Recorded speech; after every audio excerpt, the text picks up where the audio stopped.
नमस्कार, मैं GRS news के लिए गिरीश सिकरवाल।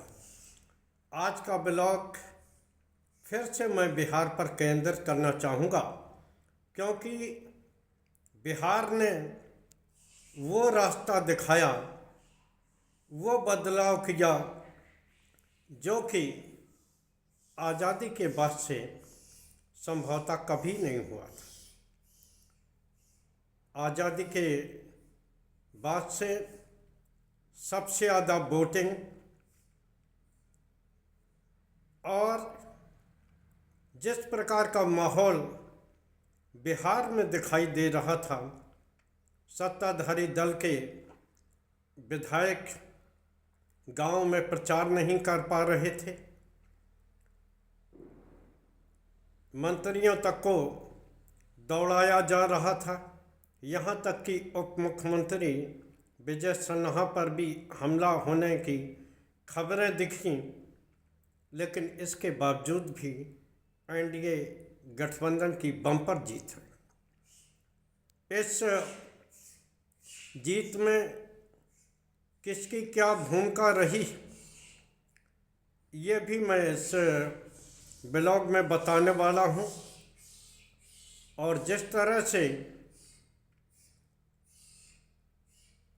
तेजस्वी यादव ने एक तरह से आती हुई सत्ता को गंवाने का काम किया है, उस बारे में भी थोड़ा प्रकाश हम डालना चाहेंगे। नीतीश कुमार को कमज़ोर करने के लिए जिस प्रकार से भारतीय जनता पार्टी एक सुनियोजित अभियान चला रही थी, वो अभियान भी इस चुनावी परिणाम से खारिज हो गया है। किस प्रकार से ये बताया जा रहा था कि नीतीश कुमार की मानसिक स्थिति अच्छी नहीं है, वो बीमार हैं, वो अपने निर्णय खुद नहीं ले पाते हैं। लेकिन जिस प्रकार चुनाव के समय नीतीश कुमार ने जीविका दीदी योजनाओं के खाते में 10-10 हज़ार रुपये डाले, वो चुनाव परिणाम बदलने वाला रहा। और दूसरा, तेजस्वी यादव जिनकी की रैलियों में इतनी भीड़ लगती थी और जिन्होंने सभी को नौकरी देने का एक अभियान चलाने की बात कही थी, वो फिर से असफल साबित हुए। पिछली बार वो बिहार में सबसे बड़ी पार्टी बने थे, लेकिन अब की बार ज़्यादा वोट पाने के बावजूद भी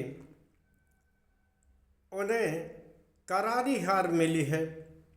उनकी सीटें सिर्फ 25 सीटें ही रह गई हैं। पिछली बार वो 80 सीट जीतकर बिहार में सबसे बड़े दल के रूप में प्रतिस्थापित हुए थे। आखिर क्या कारण रहा कि 20 साल की सत्ता विरोधी लहर विधायकों और मंत्रियों के खिलाफ आक्रोश, भ्रष्टाचार की तमाम शिकायतें, ऊपर से मुख्यमंत्री का बीमार साबित करने का अभियान, इसके बावजूद भी जिस तरह से न सिर्फ एनडीए गठबंधन ने बम्पर जीत हासिल की, बल्कि नीतीश ने भी अपनी सीटें दूने के करीब कर ली। पिछली बार वो सबसे कम यानी 43 सीटों पर सिमटे थे, अब की बार उनकी सीटें 85 तक पहुंच गई।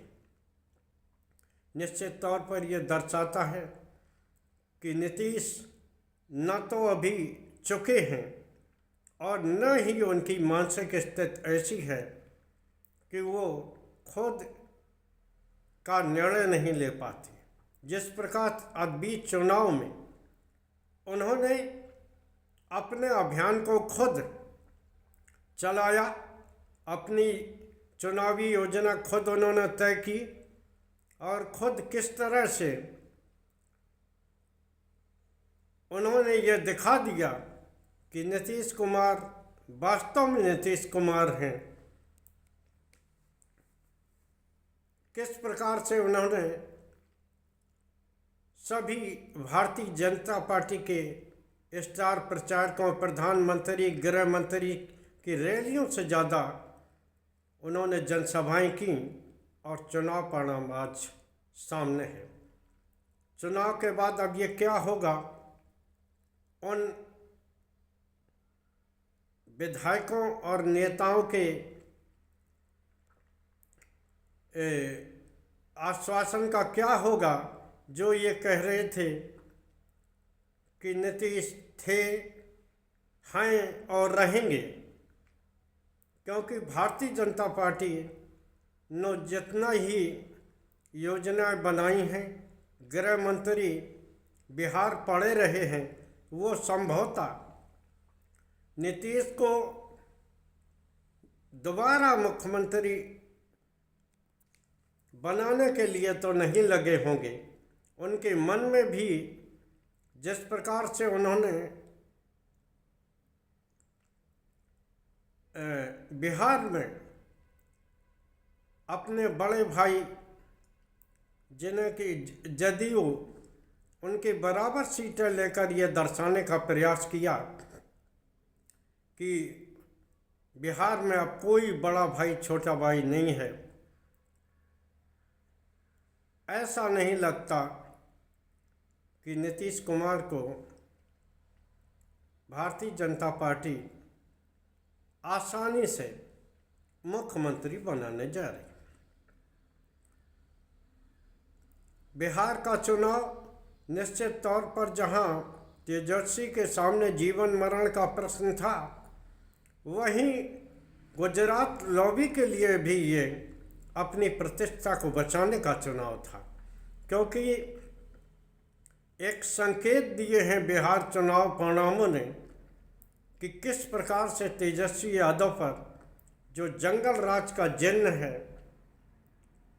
वो अभी भी चढ़ा हुआ है, उनके सर पर मढ़ा हुआ है। हालांकि उन्होंने इस बार को झुठलाने की कोशिश की और नई पीढ़ी जो कि जिसने कि लालू प्रसाद यादव का खराब कानून व्यवस्था को नहीं देखा, उसके बावजूद भी ये आरोप इतना गंभीरता से चस्पा हुआ कि निश्चित तौर पर वो इस दाग को नहीं छोड़ा पाए और इतिहास की, राजद के इतिहास की सबसे करारी हार संभवतः बिहार में तेजस्वी यादव की हुई।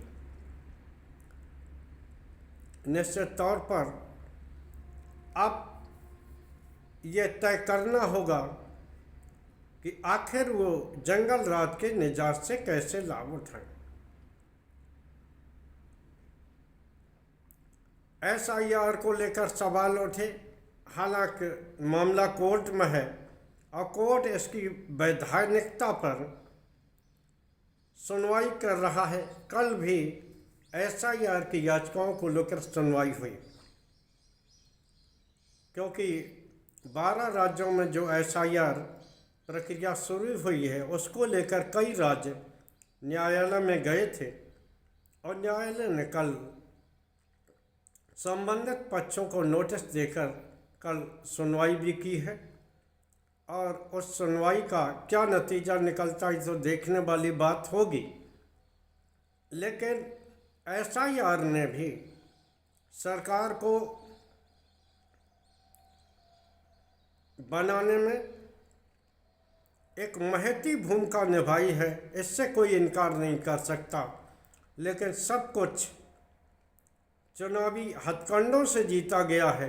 अगर ये बात भी अगर कोई कहे तो संभवतः वो अपनी कमियों पर छुपाने का प्रयास कर रहा है। क्योंकि जिस तरह से नीतीश कुमार को 20 साल बाद भी उनकी सीटों की संख्या बढ़ी और वो दूने पर पहुंच गए, वो ये दर्शाने को काफ़ी है कि जीविका दीदी और कानून व्यवस्था की हालत को लेकर बिहार की जनता ने नीतीश को अभी सिरे से खारिज नहीं किया है। आज के ब्लॉग में बस इतना ही। जय हिंद, जय भारत। कल फिर किसी नए मुद्दे पर आपके साथ जुड़ने का प्रयास करूंगा। अब बंगाल और उत्तर प्रदेश की बारी है।